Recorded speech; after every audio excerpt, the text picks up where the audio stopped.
friends, welcome. My name is Emily. I tutor the Abecedarians and young apprentices, and I have been for 2 years.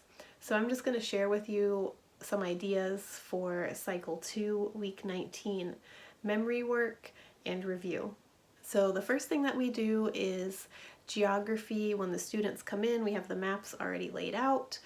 Today we did it a little bit differently. I wanted to teach them the orientation of all the places on the map before we looked at it, since it's so small on the map and they're all the same color. So we used our bodies to represent the different parts on the map. So here's what we did. For North Korea, we put our hands up. North Korea, South Korea, Taiwan, Philippines. For Philippines, we touched our toes. And Guam, for Guam, we put our right foot out. So North Korea, South Korea, Taiwan, Philippines, touch our toes, Guam, put our right foot out. So we did that faster and faster. We did that like 4 times. Then we sat down at our maps and located all the different countries. I brought in toothpicks today to use for the students to point to the itty bitty tiny little parts on the map. So we had a lot of fun with that, and it was easy for them to remember the general direction in which we were going on the map because we had already done the exercise with our bodies. Also, we're going to use some of those motions that we learned this morning in geography later in the day in our history sentence. So I'll show you that later in the video. When I do these videos, I show you what we did in order of how we did it in the class. I do give some thought as to the order in which we do things in the class. Like, I don't want us doing too many activities sitting down all in a row. We like to get up and move around every once in a while.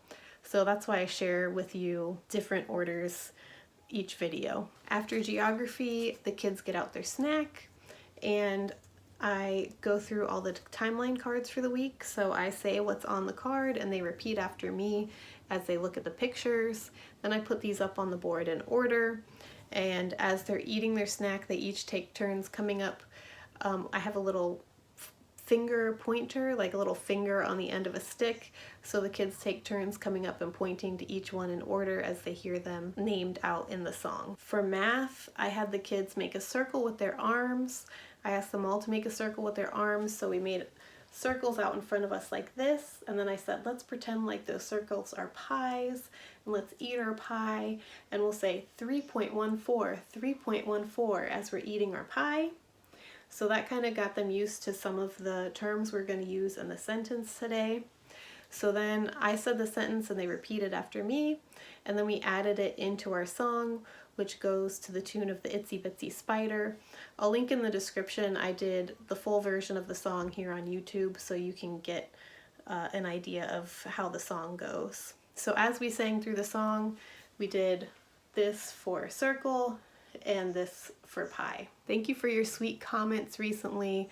It really touches my heart to know that these videos are helping you guys in your classes. I know when I was doing my first year, I felt kind of lost, and YouTube videos really helped me get ideas for my class. So if this is encouraging for you, if this is helpful for you, just give this video a thumbs up so I know, or leave a comment if you want to. I love to hear what you enjoy about the videos and how they're helping you. So next we did Latin. I brought out the trusty old Latin cue card we've been using all year. So we're reminded that when we see Mary Poppins, we remember Mary.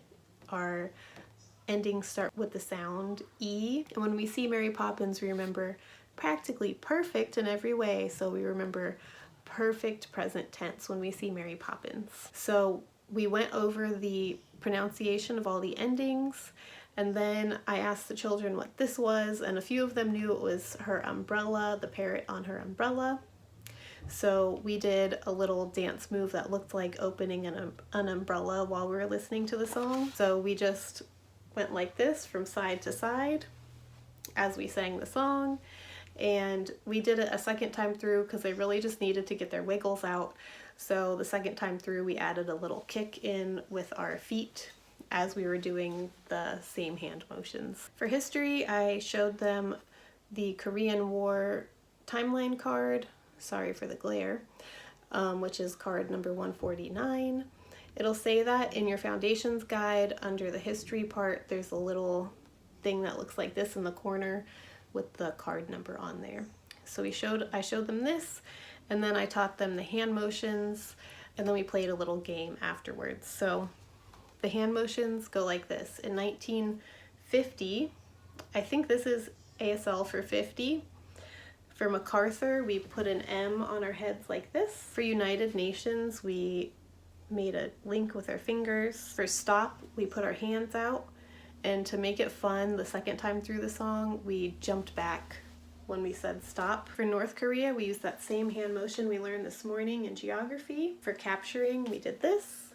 South Korea, we used that same motion from geography. And for Korean War, we did the ASL sign for war. So we did our hand motions as we listened through the song 2 times, and then the last time we listened through the song, I had the kids dance however they wanted to. They had fun dancing with each other. Some of the parents got involved, were dancing with the kids, and when we came to the part in the song that said stop, I paused it on my phone, and the kids had to freeze for stop. And then when it started up, they got to dance again.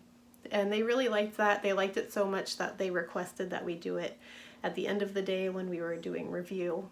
So that was a lot of fun. I hope you guys enjoy it in your class if you get to do that as well. For English, I found a video here on YouTube by the Home Video Variety Show, I think it's called.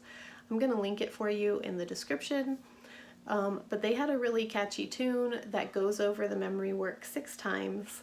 So I played that in the class for the kids. First, I said the sentence and they repeated after me so we could make sure they understood the words. And then I played through the song. It's got a good beat to it, so we all just stood in a circle and walked around. The first time we walked around with tiny little steps like this.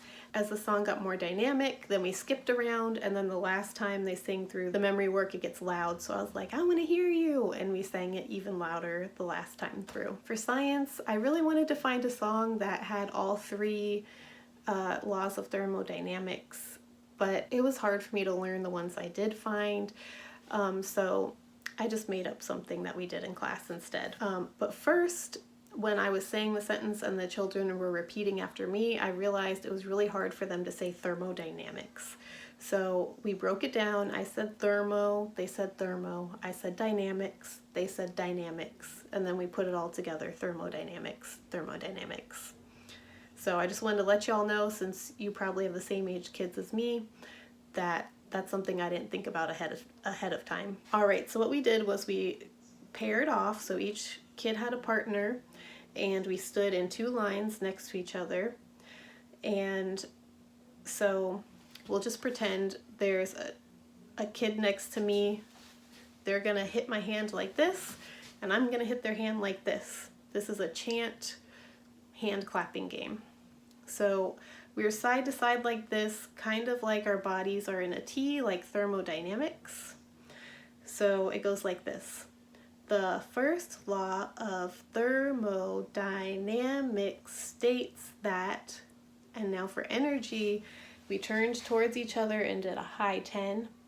Energy cannot be created and for destroyed, we fell down on the ground. And this was another one the kids really enjoyed and requested to do again at review at the end of the day. So I hope you guys try it. Let me know if you do and how your class likes it. Review didn't go as expected today for me, but what I had planned, I'll share with you. I had just brought in my whole box of timeline cards, and I was gonna go through the whole timeline, or as much of the timeline as I could with the kids. But the thing we did get in was we reviewed all of this week's work, which I always try and do that first before switching anything up, just to make sure everything kind of sticks in their head from this week.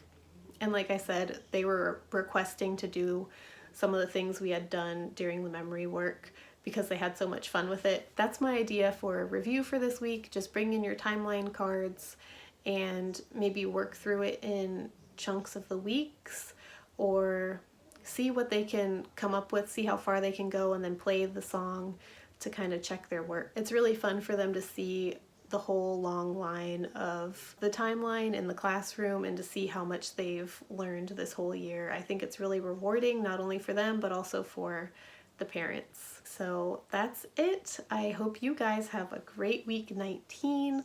Lord willing, I'll be back here for week 20, and I'll see you then.